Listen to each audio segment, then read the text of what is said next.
When Lori Kahn sought a second opinion at Mayo Clinic's Comprehensive Cancer Center, she didn't have a lot of hope.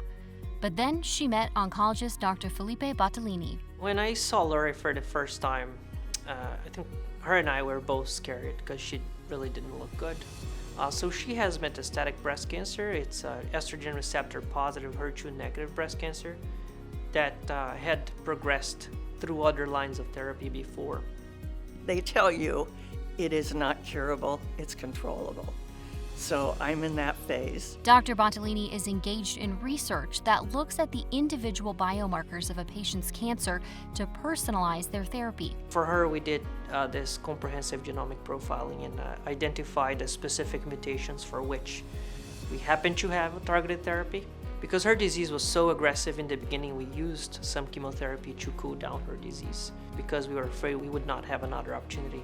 We jumped into using targeted therapy, and that certainly calmed her disease even further, shrunk some of her tumor, and certainly gave more quality of life. For Lori, who was 67 and single, that meant embracing opportunities that she thought she'd never have. My now husband and I have been living together for 7 years, and so I'm thinking to myself, well, I guess I need to plan a funeral now. What's something else I could do?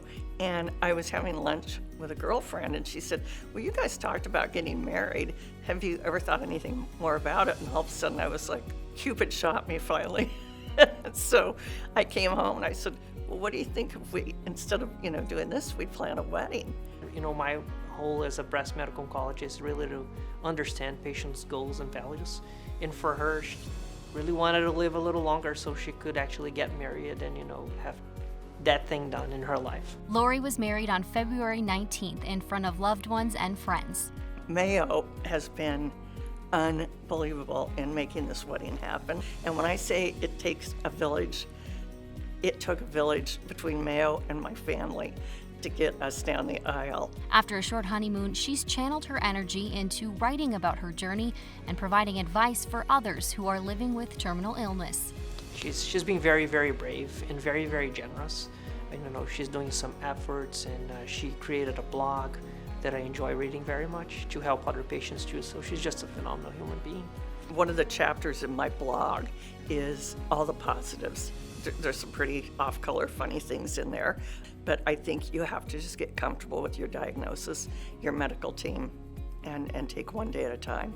A cancer diagnosis is very scary. I think there's always room for hope because we don't know what's next.